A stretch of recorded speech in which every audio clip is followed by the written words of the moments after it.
మరి మా పరిస్థితి బాగాలేదు, మొత్తం వారం రోజుల నుంచి ఇక్కడ మాల్ దించలేరు, ఏం చేయాలని వాళ్ళు అడుగుతున్నారు. మీరు అంటే ఏమైనా కొంటారా కొనరా? ప్రభుత్వం కొనే మూడు ఉందా లేదా?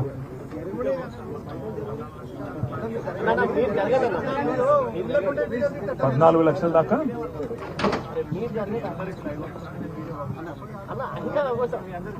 ఇక్కడ మరి ఇప్పుడు యశ్వంతాపూర్ అనే ఊర్లో నేను వరంగల్లో ఉన్నాను. 1 కిలో 15 రోజులైంది, 1 కిలో జోకలేదు. సెంటర్ పేరుకు తెరిచినారు, ఇంతవరకు 1 కిలో జోకలేదు. కొన్ని మీరు తీసుకున్న వాళ్ళు 6 లక్షలు తీసుకున్నామన్నారు కదా, డబ్బులు ఎంతమందికి ఇచ్చినారు? ఇప్పటికీ ఇంతవరకు రూపాయి ఇవ్వలేదు ఎక్కడ కూడా రాష్ట్రంలో. మరి పోనీ ఒక పని చేయండి, కనీసం కొనుగోలన్నా చేయండి. సరే పైసలు ఒక రోజు ఆలస్యం ముంగటి ఇవ్వచ్చు, కానీ వానలు పడితే వాళ్ళు ఆగమవుతారు, మళ్ళీ మీరే మళ్ళీ తడిసింది కొనమంటారు. కాబట్టి మీ మార్కెట్కి ఆదేశాలు ఇచ్చి ఎండి గారు, నేను మొత్తం మా ఎమ్మెల్యే గారు మీకు డీటెయిల్స్ ఇస్తారు. యశ్వంతాపూర్ దాంతో పాటు మిగతా డీటెయిల్స్ ఇస్తారు. కొద్దిగా సీరియస్ గా చేయండి, కనీసం లిఫ్ట్ చేయించండి. లిఫ్ట్ చేయించి మీరు స్టాక్ పెట్టుకోండి. తర్వాత డబ్బులు మీరు సరిగ్గా ప్రభుత్వం మీకు ఎప్పుడు ఇస్తే మీరు అప్పుడు ఇస్తారు, మాకు తెలుసు. కాబట్టి మీరు కొద్దిగా లిఫ్ట్ అయితే చేయించండి. Thank you. దయచేసి ప్రెస్ మిత్రులు అందరూ కూడా కొద్దిగా సెటిల్ కావాలి. యశ్వంతాపూర్ సెంటర్ ని ఈరోజు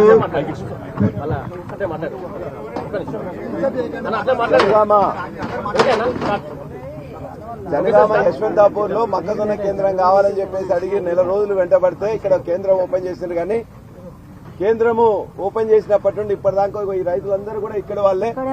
వాళ్ళు ఇక్కడ కొన్ని ఒక 10 కుప్పలు పోసింది, అక్కడ ఒక 50 కుప్పలు పోసింది. ఇట్లా రకరకాలుగా పోస్తే ఒక్క గింజ కూడా బారదానియలేదు, ఇంతవరకు ఎత్తడానికి ఎవరు రాలేదు. అట్లనే నర్మట తరిగొప్పుల సంబంధించింది కూడా ఇక్కడ చాలా పంట పడుతుంది. నర్మట తరిగొప్పుల వాళ్ళందరూ కూడా 8,000 రూపాయలు పెట్టి చేర్యాలకు పోవాల్సి వస్తుంది. చేర్యాల కూడా దగ్గర ఇలా 17,000 క్వింటాలు అట్లే ఉన్నాయి. దానికి సంబంధించి కూడా బారదానియలే, ఇంతవరకు ఎత్తలే. అంతకుముందు ఎత్తిన ఒక 13,000 క్వింటాలు తప్ప దానికి కూడా ₹1 కూడా ఇవ్వలే. అందుకే రాష్ట్రం మొత్తం మీద మొక్కజొన్న పరిస్థితి ఇట్లే ఉందన్నా. ఇక్కడ ఈ జనగామ జిల్లాలో వచ్చిన వాళ్ళందరూ కూడా నిడిగొండ దగ్గరికి 100 లారీలు వస్తే 100 లారీల మనుషులు మొత్తం కూడా రైతులు కానీ వాళ్ళందరూ కూడా ఇక్కడే ఉన్నారు, డ్రైవర్లు ఉన్నారు, వాళ్ళందరూ ఉన్నారు. వాళ్ళు కూడా చాలా మొత్తం అందరూ కూడా ఇబ్బంది అవుతున్నది. కాబట్టి ఇక్కడ ఈ కేంద్రం మా సంపత్ సర్పంచ్ గారు, అదే విధంగా రైతులందరూ కూడా యశ్వంతాపూర్ ఉన్నారు. మాట్లాడతాం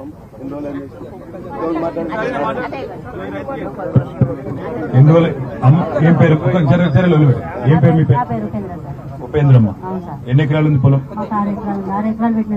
మొత్తం మక్కలేనా? ఎన్ని రోజులు ఇక్కడ తీసుకొచ్చి? 20 రోజులు. కొంటలేరా? కొంటలేదు సార్, ఏం లేదు సార్. కొంటామని స్టార్ట్ చేసింది సార్, ఇప్పటి వరకు 1 కేజీ కూడా కొనలేదు సార్.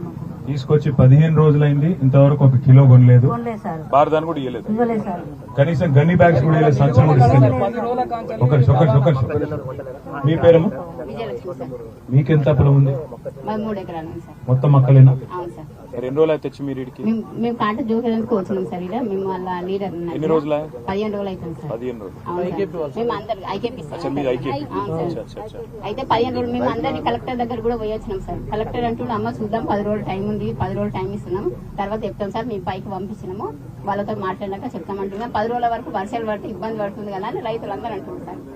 అందుకోసమే మీరు వస్తుంది కదా మీకు చెప్పుకుందామని మేమందరం రైతులందరం మీరు ఆగినాం సార్. ఎవరున్నారు ఇంకా రైతులు? ఈ సార్. ఏ పేరు తల్లి? మీ పేరేందమ్మా? నాగరాని. ఎన్ని ఎకరాలు ఉంది పొలము? 5 ఎకరాలు. మొత్తం మొక్కజొన్న వేసిందా? ఎన్ని రోజులు అయితే తెచ్చిడికి? 20 రోజులు. ఏమంటారు మరి అధికారులు? రెస్పాన్స్ అవుతలేదు సార్. అసలే అయితలేరు. సంచులన్నీ ఇచ్చిరా? కనీసం ఏమీ ఇవ్వలేదు. జోకుడు లేదు, సంచులు లేదు. మరి వాన పడితే ఏంది?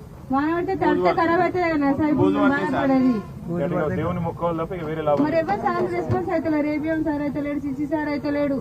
ఎవరు బాధని కావాలని ఎంత తిరిగినా కానీ ఎవరు ఇస్తలేరు. తర్వాత మీకు రైతు బంధు పడ్డదా? పర్లేదు సార్. అసలు 1 ఎకరం కూడా పడ్డదా? 1 ఎకరానికి పడ్డాయి. ఎంత పడ్డది? 6,000 పడ్డాయి అంతే. తర్వాత ఏది పడలేదు. రైతు రుణమాఫీ కూడా అయితలేవు. రుణమాఫీ కూడా కాదు. మీకు ఎన్ని ఎకరాలు ఉందన్నారు? 5 ఎకరాలు. అసలు రుణమాఫీ కూడా కాదు. 2 లక్షల మందం కాలేదా? పక్కా ఊర్లో అందరి పరిస్థితి ఇదేనా? లేక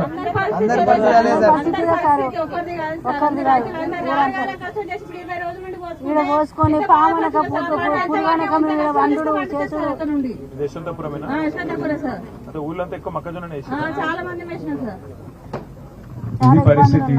నాగరాణి మాట్లాడింది మీరు విన్నారు, ఉపేంద్రమ్మ మాట్లాడింది మీరు విన్నారు, అమ్మాయి పేరు విజయలక్ష్మి గారు మాట్లాడింది మీరు విన్నారు. ఇక మీరు ఎవరు మాట్లాడినా గదే కథ, ఏం కొత్తదేం లేదు. మా ఎమ్మెల్యే పల్లా రాజేశ్వరరెడ్డి గారు అడిగితే ఇప్పుడే మార్క్ఫెడ్ ఎండి శ్రీనివాస్ రెడ్డి గారితో కూడా నేను మాట్లాడినా. ఇవాళ రాష్ట్ర ప్రభుత్వాన్ని, ముఖ్యమంత్రి రేవంత్ రెడ్డిని మేము అడిగేది ఒకటే, వరంగల్ వేదికగా, జనగామలోని యశ్వంతాపూర్ వేదికగా మేము అడిగేది ఒకటే.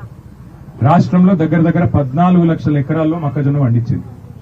14 లక్షల ఎకరాల్లో ఇవాళ వచ్చిన మరి విత్తనాలు గాని ఇంకోటి గాని దానివల్ల దిగుబడి కూడా బ్రహ్మాండంగా వచ్చింది. ఒక్కొక్క రైతు దగ్గర దగ్గర 40 క్వింటాలు పండించిన పరిస్థితి ఒక ఎకరానికి. కానీ ప్రభుత్వం ఏమంటున్నది, ఈ రోజు వరకు ప్రభుత్వానికి 14 లక్షల ఎకరాల్లో పంట పండితే పంటలు కొనే ప్రణాళిక కూడా లేదు. మార్క్ఫెడ్ ఎండీ గారు చెప్తా ఉన్నారు ఇప్పటికి మేము 6 లక్షల క్వింటాలు కొన్నామన్నాడు. కానీ వాస్తవం ఏంటి అంటే రాష్ట్రం మొత్తంలో పండింది దగ్గర దగ్గర 45 లక్షల మెట్రిక్ టన్నులు పండింది. మరి ప్రభుత్వం ఇప్పటి వరకు వారు చెప్పింది నిజం అనుకుంటే కూడా ఎక్కడ 45 లక్షలు, ఎక్కడ 6 లక్షలు, ఒకటి ఆలోచించండి. నెంబర్ 1, ప్రభుత్వం మాకున్న సమాచారం మేరకు రైతు పండించింది మొత్తం కొనడానికి కూడా సిద్ధంగా లేదు. కేవలం ఒక 10 లక్షలు 15 లక్షల టన్నులు మాత్రమే కొనాలి, తర్వాత చేతులు దులుపుకోవాలి. ఎందుకంటే రైతుల దగ్గర కొంటే కనీస మద్దతు ధర 2460 రూపాయలు ఇవ్వాలి, ఇవ్వకపోతే రైతులు ఊకోరు. మరి ఒకసారి కొనుగోలు చేసి జోకి మళ్ళీ లోపల పెట్టుకున్నామంటే పైసలు ఎప్పుడు పడతాయని గడబడి చేస్తారు. దాని బదులు సప్పుడే కాయంత సెంటర్లలో అట్లే ఇడిచి పెడితే వాన కొట్టో ఇంకోటి కొట్టో ఆఖరికి ఏదో ఒకటి అయితే సచ్చినట్టు అమ్ముకుంటారు. బయట 1600 1700లకు అమ్ముకుంటారు. మాకు లొల్లి పోతుంది, బోనస్ ఇచ్చేది లేదు, మద్దతు ధర ఇచ్చేది లేదనే ఆలోచనతో ప్రభుత్వం ఉన్నట్టుగా కనబడతా ఉన్నది. ఇంకొక మాట వాస్తవం ఏంటంటే ఇవాళ ఈ రాష్ట్ర ప్రభుత్వం మార్క్ఫెడ్ ద్వారా 22,700 కోట్ల అప్పు తెచ్చింది. కానీ 22,700 కోట్ల అప్పు వీళ్ళు సివిల్ సప్లైస్ కార్పొరేషన్ లో చేసిన స్కామ్ వల్ల ఈడికెళ్లి పైసలు అటుమలుపుతాను. ఏదైతే వరి కొనుగోళ్లకు సివిల్ సప్లైస్ కార్పొరేషన్ అనే సంస్థ ఉంటుందో, మార్క్ఫెడ్ ఏమో మొక్కజొన్నలు కొంటది, సివిల్ సప్లైస్ కార్పొరేషన్ ఏమో వరి కొనాలి, వడ్లు కొనాలి. కానీ ఇలా పరిస్థితి ఏంది, ఆ సివిల్ సప్లైస్ కార్పొరేషన్ లో కుంభకోణం చేసింది రేవంత్ రెడ్డి ప్రభుత్వం. చేసినందుకు మార్కెట్ల ఆ సంస్థకి ఎవరు అప్పిస్తలేరు. 1,60,000 కోట్ల అప్పు ఉంది కాబట్టి మీకు మేము మళ్ళా పైసలు ఇయ్యం అని చెప్పి చేతులు ఎత్తేసింది. మరి ఏం చేయాలి, వడ్లు పండించిన వాళ్ళు ఎక్కువ ఉన్నారు కాబట్టి మార్క్ఫెడ్ ద్వారా పైసలు తీసుకొని లోన్ తీసుకొని ఈ పైసలు అటుమలిపి మొత్తానికి ఏదో కొన్ని రోజులు టైం పాస్ చేద్దామనే ఆలోచనలో ప్రభుత్వం ఉన్నది. నేను చెప్పేది తప్పైతే వ్యవసాయ శాఖ మంత్రి గాని రాష్ట్ర ప్రభుత్వంలో ఉన్న బాధ్యత గల మంత్రులు గాని నేను చెప్పింది తప్పని రుజువు చేయాలని చెప్పి నేను సవాల్ చేస్తున్నా. ఇంకొక మాట కూడా ప్రభుత్వానికి మేము హెచ్చరిస్తా ఉన్నాం. సరిగ్గా 4 ఏళ్ల కిందట రాహుల్ గాంధీ గారు ఇదే వరంగల్ గడ్డ మీద రైతు డిక్లరేషన్ అని చెప్పి మీటింగ్ పెట్టిండి ఇక్కడికి వచ్చి. అందులో 34 హామీలు ఇచ్చిండు. మద్దతు ధర ఇస్తాం, బోనస్ ఇస్తాం, 15,000 రైతు బంధు ఇస్తాం. ఇలా ఏ ఒక్కటి అమలు కాలే. రైతు బంధు పడలే, బోనస్ కైతే అడ్రస్ లేదు, బోగస్ అయిపోయింది. ఆఖరికి పండించిన పంట, ఇప్పుడు 6 కాలం కష్టపడి పండించిన పంట కొనే నాదుడు లేడు. 20 రోజులాయ, 15 రోజులాయ, నెల రోజులాయ, జోకెటోడు లేడు, ఎత్తిపోస్టోడు లేడు, ఆ లారీల పోని దించుకుంటోడు కూడా లేడు. హమాలోలు ఇక్కడనే ఉన్నారు, డ్రైవర్లు ఇక్కడనే ఉన్నారు, రైతులు ఇక్కడనే ఉన్నారు, ధాన్యం మొత్తం ఇక్కడనే ఉన్నది. అందుకే ఈ రాష్ట్ర ప్రభుత్వాన్ని మేము అడిగేది, మీకేమైనా సిగ్గు లజ్జా ఉంటే మీరు రైతు బంధు ఎట్లా వేయరు మాకు తెలుసు. రైతులకు కూడా అర్థమైపోయింది మీరు దొంగల ప్రభుత్వం. ఎందుకంటే పంచాయతీ ఎన్నికలు వస్తే, పార్లమెంట్ ఎన్నికలు వస్తే రైతు బంధు వేసుడు తప్ప నాట్లప్పుడు మాత్రం వేయరు, మీరు ఓట్లప్పుడే వేస్తారు. అది రైతులకు కూడా అర్థమైంది. మీరు ఎట్లాగో రైతు బంధు వేయరు, మీ ఆశలు వదులుకున్నారు. కనీసం పండించిన పంటనన్న కొనండి, కనీసం ఆ పంటలు లిఫ్ట్ చేసుకొని పైసలు ఓ రోజు ముందో వెనకనో పైసలు వస్తాయి. కానీ ఇట్లనే అగాధం విడిచిపెడితే తడిసిపోయి మొత్తం మరి బూజు పట్టి